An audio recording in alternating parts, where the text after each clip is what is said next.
Good afternoon. I'd like to talk to you this afternoon about maintaining and enhancing relationships, and I want to emphasize on staying committed. And the reason I picked this subject of staying committed is that we seem to be timid or fearful in our commitment to one another or in our relationship to our partners.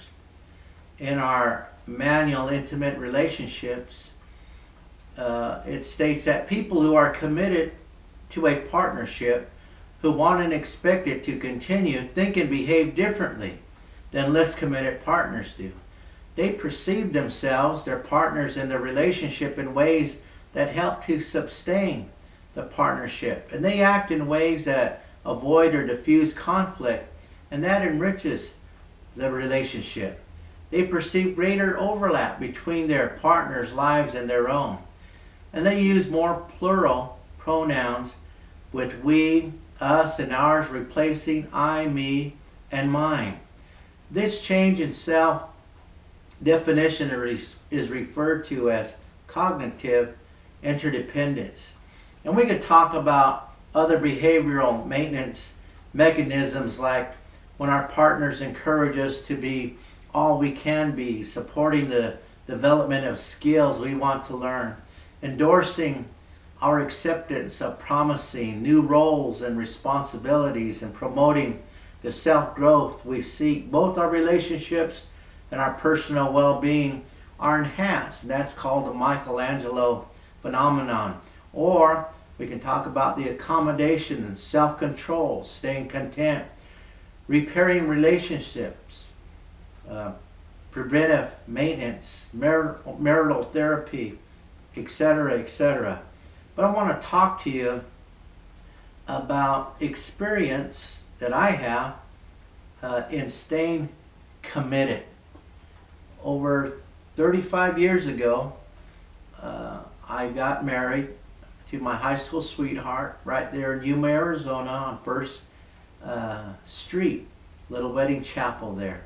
And we knew nothing about commitment, knew nothing about marriage and marriage licenses and kind of like the contract and the promise and all of these things. Knew nothing about it. But we committed and made that commitment to one another. And what is commitment? Commitment basically is just a pledge to do. It's a pledge to do. And here's an example of that.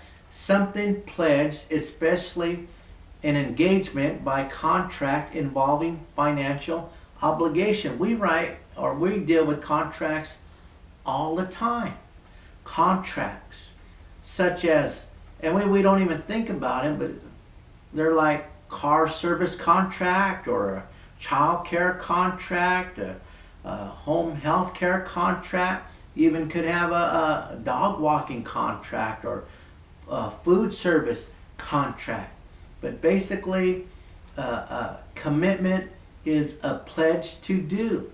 So you sign that marriage license, or you sign, that contract, that you have made that commitment, even though, like us, knew nothing about it, but we believed, which brings us to promise.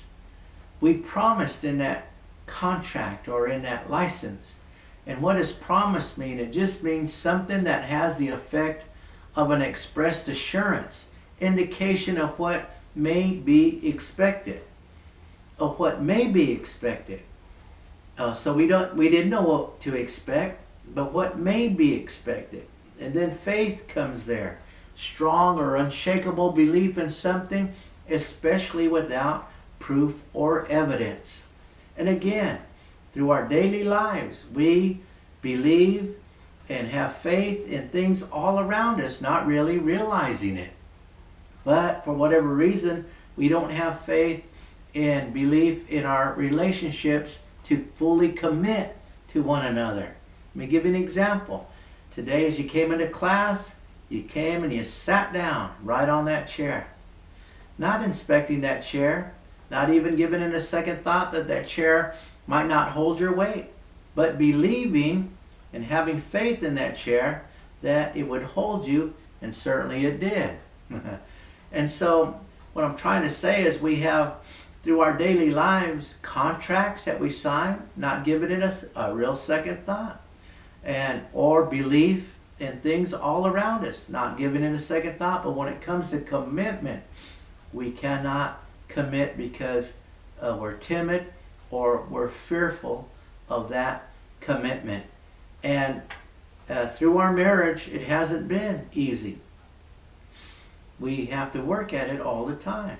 Communication is a very important part, and also give and take, and half and half, and so on and so forth.